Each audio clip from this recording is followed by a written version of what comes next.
রান্তাম নাকি রে? না রান্তালে যার খাইবা কেমনে? ঠিক আছে, রান্না লাগবে না, তোমার আইন দিয়ে মনে দোকান থেকে একবার কিনে না দিব মনে।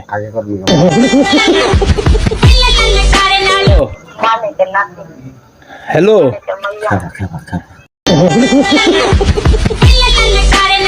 হ্যালো, ঠিক আছে, তুমি যেমন কো এমনি হই, তুমি যেমন বলো এমনি হই।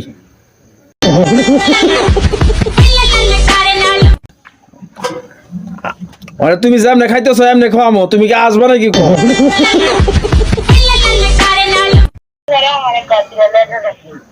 ও এবার 1 বছর চিন্তা ভাবনা করতেছো? এবার 1 বছর পরে চিন্তা ভাবনা করতেছো? আচ্ছা ঠিক আছে, তুমি যেমন কো এমনি হই। আরে শোনো, হ্যালো,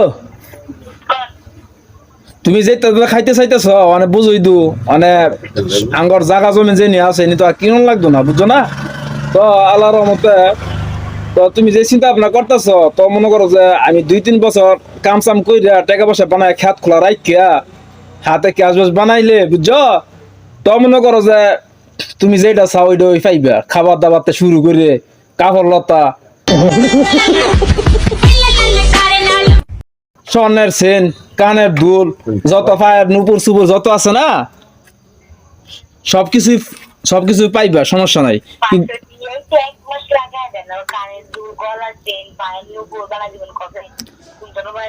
কোন জন্মে মানে এই 2-3 বছরের ভিতরে টাকা পয়সা কামায় আল্লাহর পাশে দোয়া করে কামায় সবকিছু ব্যবস্থা।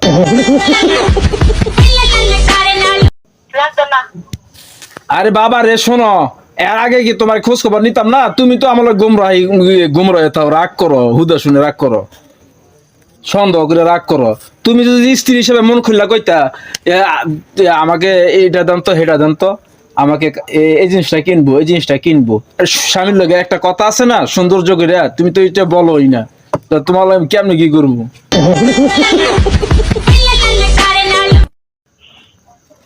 মানে তোমার নিজের তুমি কি মনে করো কিছু নাই তুই আমার মেন্টাল তার সিরে।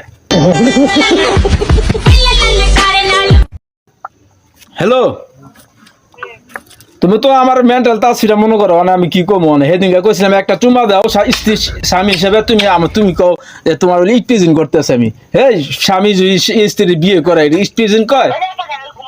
ঘুমাবো তো ঠিক আছে, তুমি কও ইস্টিজিং করতেছো, রাগ করে ঘুমাই দিছো, রাগ করে কথাই কও না আমার লাগে। কে রে এই কথা কই আমি দোষ করে লেছি? প্লিজ আমাকে ক্ষমা করে দাও প্লিজ।